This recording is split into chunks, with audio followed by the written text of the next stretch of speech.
Hola a todos y bienvenidos a un nuevo capítulo de El Artículo. El día de hoy vamos a estar hablando acerca de este artículo de úlcera péptica publicado en el Lancet en este año. La úlcera péptica se define como una alteración a nivel de toda la barrera mucosa, ya sea en el estómago o a nivel del duodeno. Esta es una enfermedad que con el tiempo ha ido disminuyendo su prevalencia e igualmente la prevalencia de sus complicaciones, de la mano del uso de los inhibidores de bomba de protones y del manejo erradicador de Helicobacter pylori. Justamente este manejo, que es ampliamente realizado en países en desarrollo, lo que ha llevado a que ahora la causa más prevalente sea la asociada a AINES y la causa idiopática. En países en vías de desarrollo, por ejemplo Latinoamérica, la prevalencia de Helicobacter pylori sigue siendo hasta del 63%. En términos fisiopatológicos, la úlcera se va a presentar cuando hay una alteración entre el balance de los factores protectores de la mucosa gastrointestinal y los factores agresores. Dentro de los factores protectores tenemos cuatro importantes que debemos de recordar: la producción de prostaglandinas, la producción de bicarbonato, la integridad de la barrera mucosa que hay a nivel del epitelio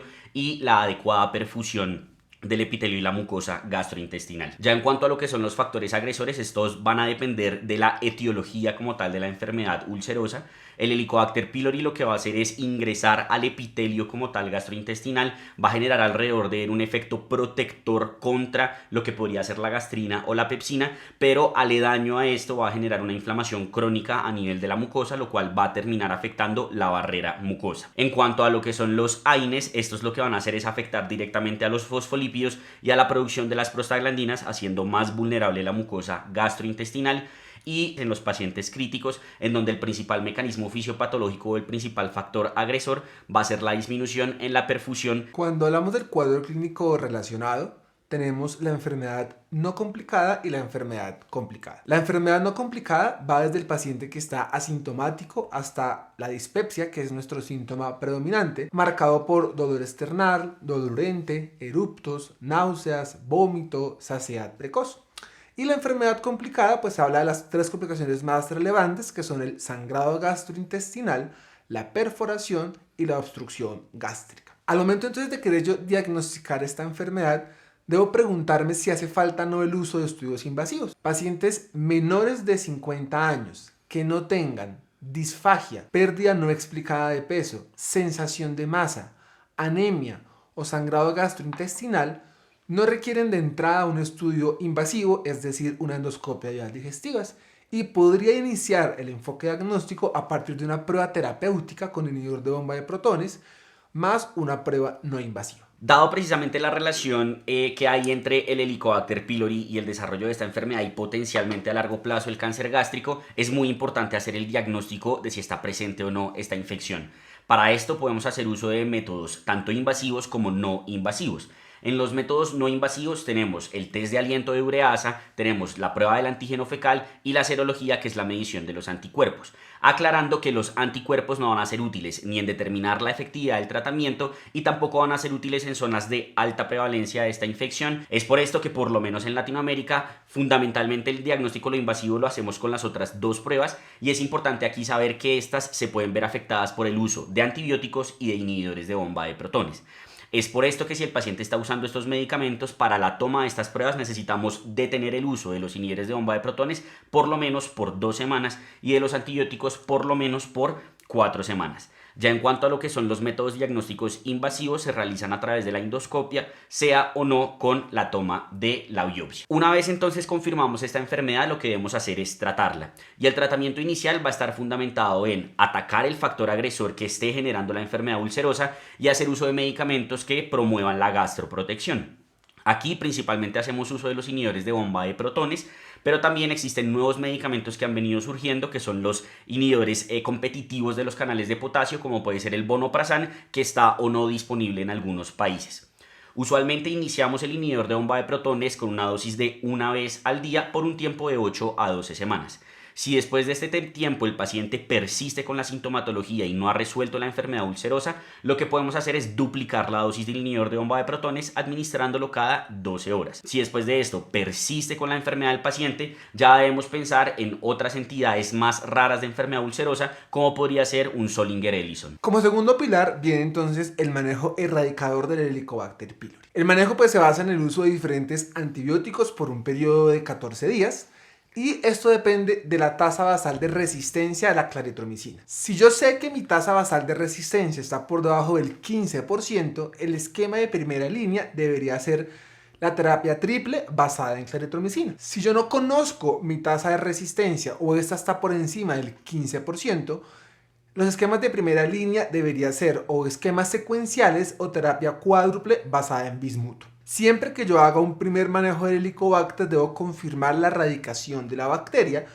Para esta confirmación no hace falta pruebas invasivas y se pueden usar las pruebas no invasivas que ya se han mencionado previamente. Si yo persisto con la presencia de la bacteria, debería pensar en hacer una segunda terapia pues diferente a la previamente utilizada. Si a pesar de esto no logro la erradicación, ya se debe pasar a evaluar la posibilidad de hacer pruebas de resistencias, ya sean en cultivo, aunque eso es más difícil, o moleculares, para tratar de establecer el manejo, o en caso de que no se haya hecho, esquemas basados en rifabutina. En el perfil les dejamos los esquemas y las dosis. Hablando específicamente del sangrado gastrointestinal, lo importante a recordar aquí es que cuando se nos presenta un paciente con manifestación clínica de sangrado, lo que debemos hacer es determinar su estabilidad hemodinámica y calcular una escala que se llama el score de Glasgow-Blatchford. Si el score es de 0 o 1 punto, este paciente se le puede realizar el estudio endoscópico de forma ambulatoria. Por el contrario, si el score es superior a 1 punto o el paciente tiene inestabilidad hemodinámica, requiere de admisión hospitalaria para estabilizarlo hemodinámicamente y una vez hayamos logrado esto, hacer el estudio endoscópico idealmente en un tiempo no mayor a 24 horas. Adicionalmente, se debe iniciar manejo con inhibidor de bomba de protones endovenosos. Cuando hacemos el estudio endoscópico, clasificamos la úlcera conforme al riesgo de resangrado con el Forrest. Si tenemos una úlcera de alto riesgo, entendido como un Forrest 2B, 2A o 1, sea A o B, este paciente requiere de manejo con inhibidor de bomba de protones endovenoso por un tiempo aproximado de 72 horas y ambulatoriamente se deben completar 10 días de dosis dual de inhibidor de bomba de protones. Por el contrario, si el paciente tiene un Forrest de una clasificación de más bajo riesgo, no requiere de manejo endoscópico, no requiere necesariamente de la continuidad del inhibidor de bomba de protones a doble dosis y se le puede dar un egreso una vez se confirme la estabilidad y el reinicio de la alimentación. En este escenario, muchos pacientes van a tener uso concomitante de antiagregantes y anticoagulantes. En cuanto a los antiagregantes, es importante saber que la aspirina nunca la debemos suspender por un sangrado gastrointestinal y que en tal caso de que tenga doble antiagregación deberíamos de suspender el inhibidor del P2Y12. Y en cuanto a la anticoagulación, lo que debemos hacer es el abordaje del sangrado en cualquier paciente anticoagulado, clasificándolo como mayor o no mayor y según esto definiremos cuál es la mejor estrategia de manejo. La otra complicación que puede surgir es la estenosis péptica. En este caso, lo que debemos hacer es colocar una sonda nasogástrica para descompresión y posteriormente hacer el manejo definitivo, que idealmente debe ser quirúrgico o en caso de este no ser posible, por lo menos endoscópico con la colocación de un stent. Y la última complicación es la perforación de la úlcera, la cual definitivamente va a requerir un manejo quirúrgico urgente. Hay descritas estrategias de profilaxis primaria para evitar la presencia de la úlcera péptica. Respecto al uso de AINES, si el paciente tiene más de 65 años o tiene historia de úlcera péptica o tiene uso de otros medicamentos concomitantes como antiagregantes, anticoagulantes, inhibidores de la recaptación de serotonina o esteroides, debería beneficiarse de uso de IVP como profilaxis. En el caso de antiagregantes, el tener más de 70 años o el tener historia de enfermedad por úlcera péptica o medicamentos concomitantes como AINES o como anticoagulantes o antiagregación dual podría igualmente beneficiarse de prevención primaria. Y respecto al uso de anticoagulantes, es un poco más discutido el papel de la profilaxis. Sin embargo, cuando se combina con medicamentos que igualmente pueden favorecer la presencia de esta enfermedad, podría pensarse en usar la misma. Y para terminar, recordar igual que los inhibidores de bomba de protones son medicamentos que tienen efectos adversos relacionados. Debemos siempre tener presente que son medicamentos que debemos formular no de forma automática, sino con una indicación apropiada por un tiempo adecuado y que su suspensión debe estar supeditada a la ausencia de la indicación y no a una preocupación respecto a un efecto adverso. Con esto terminaríamos entonces este capítulo del artículo, esperamos que les haya gustado y como siempre son ustedes quienes eligen cuál es el artículo que vamos a revisar en 15 días. Tenemos esta primera opción que es una revisión de las estrategias libres de aspirina en el manejo de la cardiopatía isquémica. O esa segunda opción que es una revisión de síndrome de crisis tumoral de Nature. Nos vemos en 15 días. vómito que no para. Se me olvidaron. Disfagia, eso. Espera que de una vez por el chocolate, es mi pedazo. La verdad de tutoría. The Nature. Nos vemos. Ah,